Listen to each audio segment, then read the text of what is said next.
ma'am पुल पुखरमजरी कोइलापुल की खुंजा बस्ती दलेबा माई सोता school की प्रिंसिपल का उनजबनी जादगी माई सोता स्कूल है बसी करम स्कूल मखल नो मसी कयाम के सनरपा इंडिया दा अदो जिक मसी ट्रेन से कमायना तौरी करम फिल्म दा लेरी एकोय सिगना मसी की खंगनबगी चांग से कमायना तौनरी इंडिया की मनों मनों दा करम स्टेट सिंग दा मसी जामना पॉपुलर होइना चनरई हाइबदुगी मतांगा तामिनसी खुरमजरी मैम एमी मंगल सना राजकुमार माई सोता स्कूल की प्रिंसिपल जाकी क्वालिफिकेशन से कितम पनबिरम आई के क्वालिफिकेशन से PhD ने आई MA तौरगा आइना MA तौरबगी मतुंगदा मतम खरनी पथारगा PhD से होलपनी जिक PhD से लोगदबा सही अमतंग आइसलाए आई जिक फाइन आर्ट PhD तौजरे कोई से गिनीज बुक ता कोई चलबा कोई माई सोता स्कूल ने अदो कोई की स्कूल से हेड ऑफिस ती दिल्ली दले कोई CBSE ने अदुगा कोई की स्कूल से होइना स्कूल से हमजबगी मरमदी अंगांग सिंग ले अखोगी लेते लाइरबा मसुंग इना पेरा फमगा समनना इक्वल लेवल अमदा लेनबगी दमक्तने होइना हमजरी स्कूल से प्री स्कूल कवी प्री हाइबदी अखोगी स्कूल का जंगी ममांगदा लेरिबी एजुकेशन दु मदु खंगनबगी दमक्ता कोइना प्री स्कूल हमजबने अखोगी प्री स्कूल सिदा लेरिबा अंगांग सिंग खुदिमक से मसा मसाना Koyna मथौ तौबो ngangnabidamak akoi school sida larik takpidrebagi matungda mamangda amasung larik takpidrebagi takpagi matungda so akoi takpi tambi maramdi akoina hojik larik leisu haibagata natana discipline zona leiba haibasichu koigi tanai padraba miuiba koigi thong ani subaga angang sidi mokoidi kani khangje khangdaba angang sing sidi koina phuba saiba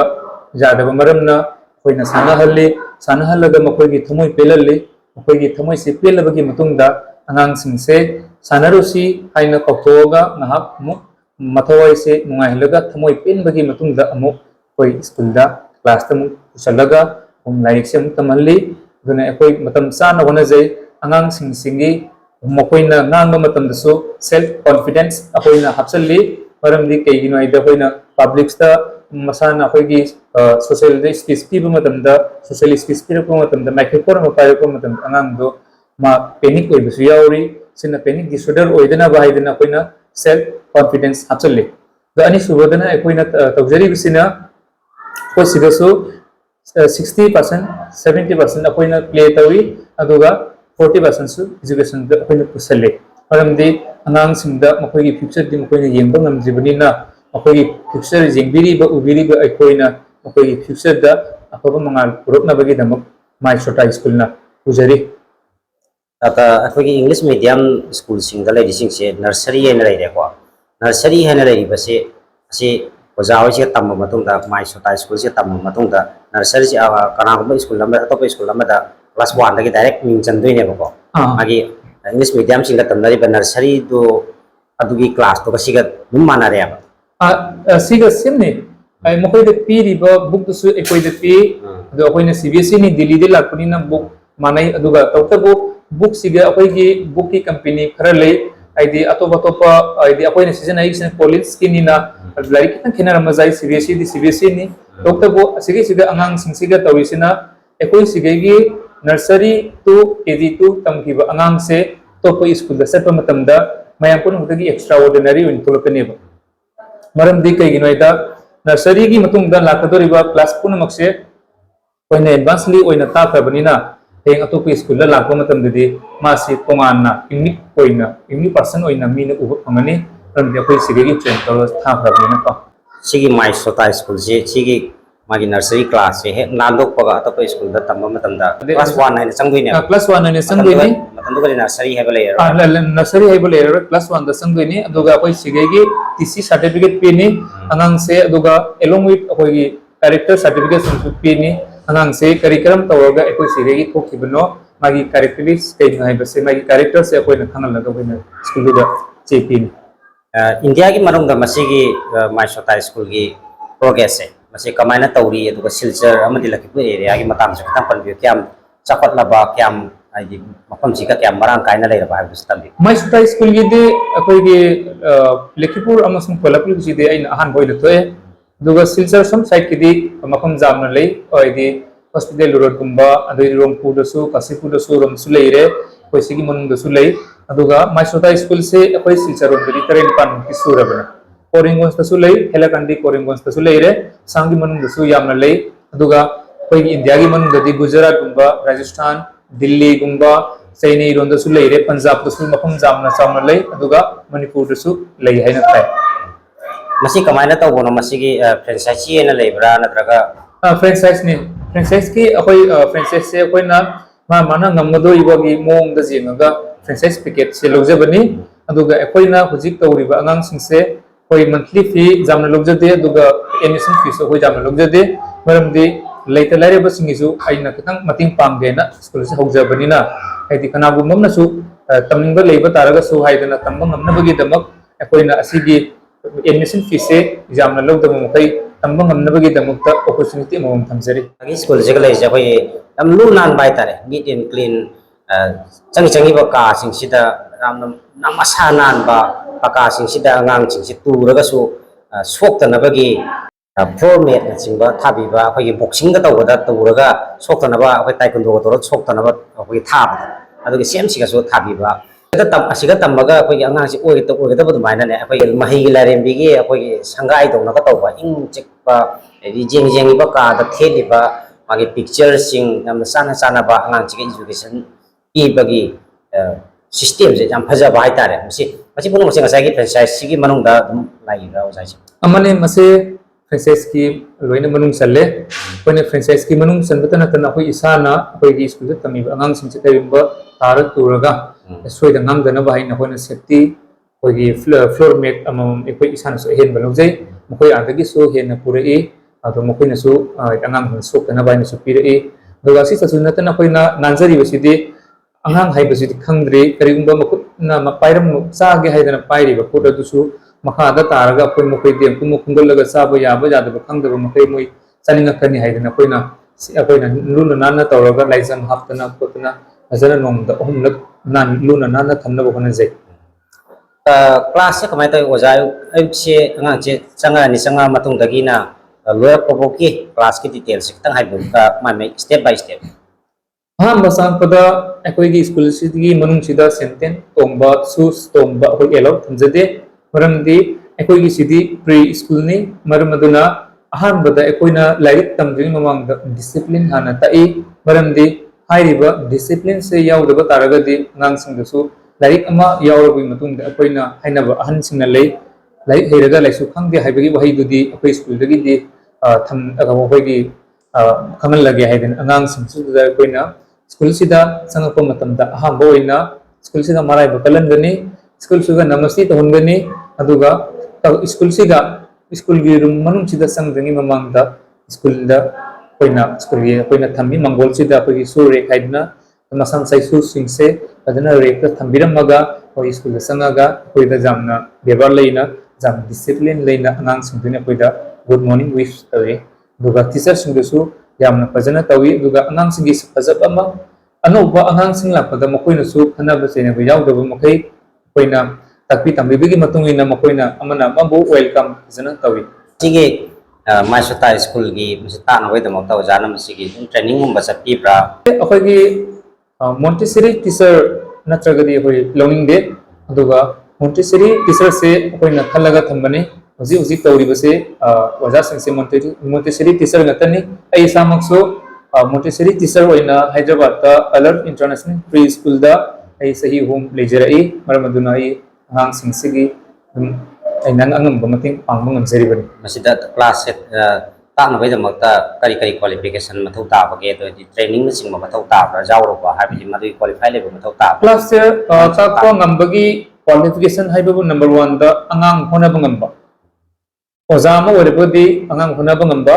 aduga angang singna mana khangdrise kari da khangdri na haibase masi khangbangam di koidi asi mawon da qualified le re na khanjai bar angang sing habasidi apagi mikop kuding sawning mathabak se to ka thini ab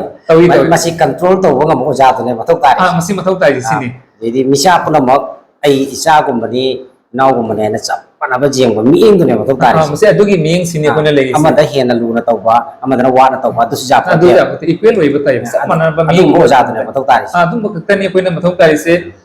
MAB ꯍꯥꯏꯔꯒꯁꯨ ꯑꯉꯥꯡ ꯍꯣꯠꯅꯕ ꯍꯩꯇ꯭ꯔꯗꯤ ꯍꯩꯇ꯭ꯔꯗꯤ ꯃꯁꯤ ꯌꯥꯗꯦ ꯃꯔꯝꯗꯤ ꯑꯣꯖꯥ ꯍꯥꯏꯕꯁꯦ ꯑꯍꯥꯟꯕꯗ ꯌꯨꯝꯗ ꯂꯩꯕ ꯏꯃꯥ ꯏꯄꯥꯁꯨ ꯑꯣꯏꯔꯒ ꯑꯅꯤꯁꯨꯕꯁꯤꯅ स्कूल ओजासीनी प्री स्कूल स्कूल की ममांग तमद्रिंग स्कूल तमद्रिंग ममांग स्कूल मसा स्कूल चलीब अनीसुब ओजादो मयोनद्री ममांग अहम उनजब ममा मपासे अखोई स्कूल की ओजानसु ममा मपा जोक्चरी हजिसु ꯖꯨꯝ ꯑꯃꯗ ꯆꯞ ꯆꯥꯅ ꯑꯉꯥꯡꯁꯤꯡꯁꯦ ꯃꯥꯒꯤ ꯀ꯭ꯂꯥꯁ 1 ꯀꯥꯗ꯭ꯔꯤꯉꯩ ꯃꯅꯨꯡꯒꯤ ꯂꯥꯟꯐꯝꯁꯦ ꯑꯁꯤꯒꯤ ꯂꯥꯟꯐꯝꯁꯤꯅꯤ ꯑꯁꯤꯃꯛ ꯁꯤꯒ ꯁ꯭ꯀꯨꯜ ꯍꯧꯕꯗꯒꯤꯅ ꯂꯣꯏꯕꯒꯤ ꯄꯨꯡꯁꯤꯡ ꯈꯔꯁꯦ ꯑꯁꯤ ꯑꯣꯏ ꯃꯌꯥꯝ ꯃꯁꯤꯅꯤ ꯍꯥꯏꯗꯤ ꯑꯉꯥꯡ ꯑꯃꯈꯛꯇ ꯍꯣꯠꯅꯕꯁꯨ ꯅꯠꯇꯦꯕ ꯃꯌꯥꯝꯁꯦ ꯍꯥꯏꯗꯤ ꯃꯤ ꯃꯆꯥꯗꯤ ꯁꯣꯏꯕꯁꯨ ꯌꯥꯗꯕ ꯌꯥꯝꯅ ꯔꯤꯛꯁ ꯍꯥꯏꯇꯥꯔꯦ ꯑꯉꯥꯡ ꯍꯣꯠꯅꯕ ꯍꯥꯏꯕꯁꯦ ꯑꯗꯨꯅ ꯃꯔꯨꯑꯣꯏꯅ ꯑꯣꯖꯥꯁꯤꯡ ꯂꯧꯕ ꯃꯇꯝꯗ ꯑꯣꯖꯥ ꯍꯣꯏꯅ ꯃꯊꯧꯁꯤꯒ ꯈ꯭ꯋꯥꯏ ꯃꯊꯧ ꯇꯥꯔꯤꯁꯦ ꯉꯁꯥꯏꯒꯤ ꯆꯞ ꯃꯥꯟꯅꯅ ꯎꯕ ꯉꯝꯕ ꯁꯥꯎꯗꯕ ꯏꯪ ꯇꯞꯄ ꯑꯉꯥꯡ ꯁꯥꯎꯅꯤꯡꯗꯣꯏꯅꯦꯕ अदो सिगे लोइना लोइना अंगांग हरावबगसु लोइना अखोइना पामदरिसे पेरेंट्स त कमाई तौरगा नुसिबो माइथों उतकनी हाइबगी मसिसो अखोइना पामी मरमदि कैगिनो हाइदा पेरेंट्स ना माना हदु सचिना अखोइगी स्कूल सिदा तमगदी आइदि इसासे फनी हाइबगी थाजबदो अदो अखोइ टीचर ना खिदंग बिहेवियर सिखन फजद्रगदी थाजबस मांग खिद्राइना अखोइना अदुगुम्बा एदि डिसिप्लिन लेबा एदि मी अखोइगी मिंगोन वेलकम हिबा अखोइ टीचर ओइना सिलेक्ट तौसे ना अखोइगी स्कूल से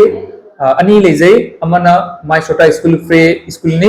अदुगा अमना लेजरी सिना अखोइगी पखंबा एकेडमी ऑफ फाइन आर्ट अमा अदुगा पखंबा आर्ट इंस्टीट्यूट हाइना अनि थमजै अमना डिग्री की कोर्स ता अमना डिप्लोमा की कोर्स ता लेजै हौजिक हौजिक नुंगाइबा पाव अमना आंगांग सिंगी अखोइगी हौगलैबा इंखलैबा स्टूडेंट्स सिंगी पखंदा जहोंजिनिंबा पाव गमना हौजिंग सिगी ओइना अखोइगी हंदकी 2025 सिगी ममांग दा ओइना थोखरबनी अदुबो हंदकी 2025 की जनवरी दसु इंटरव्यू लौदना थबक जॉइन तौनबा जाउनाखरे हाइरिबा थबक असि आर्टिस्ट की पोस्टनी हाइदु करम मतमदा कमाई तौना लाई हाइबसे खोइगी मयामना अंगांसिंग इंखलप खुदिमंगना ग्रेड 3 हाइना थबक ग्रेड 3 हाइना जॉब थानरिबसे सिगसु आर्टिस्ट की पोस्ट जावरे अदुना हाइरिबा आर्टिस्ट की जॉब से फंगनबगी दमकता अखोइगी कमाई तौदना मतौ करमना अखोइगी स्कूल सिगा लागा करम्बा सब्जेक्ट तमगा करी करी मोंगदा होनरगा कमाई तौना होनरगा अखोइगी हाइरिबा अखोइगी ग्रेड 3 की जॉब असिसु आर्ट की पोस्ट ता कमाई तौना संगनी हाइबगिसु तंजामा अखोइना पिजरी अदु कनागुंबा अंगांसिंगना आर्टिस्ट आर्ट को नुसिजबा आर्ट लवर्स सिंगना अखोइना अंगांसिंगदुना अहमसिदे अखोइगी स्कूल सिदा लिंचिन बिरगा मतौ करमना प्रिंसिपल लगा तानारगा अंगांसिंगी फ्यूचर सि सेमौनबा अखोइना सेम साजरी मतौ करमना सेम सासे हाइबसि कनागुंबा आर्ट को पमजरी खुदिमंगना आइदि वरी साना लागा ओजागा उनाना ताना आइगा दुम वरी सानमिनसि परमदि हुजिक अखोइ आर्ट सु अखोइ असम सरकारना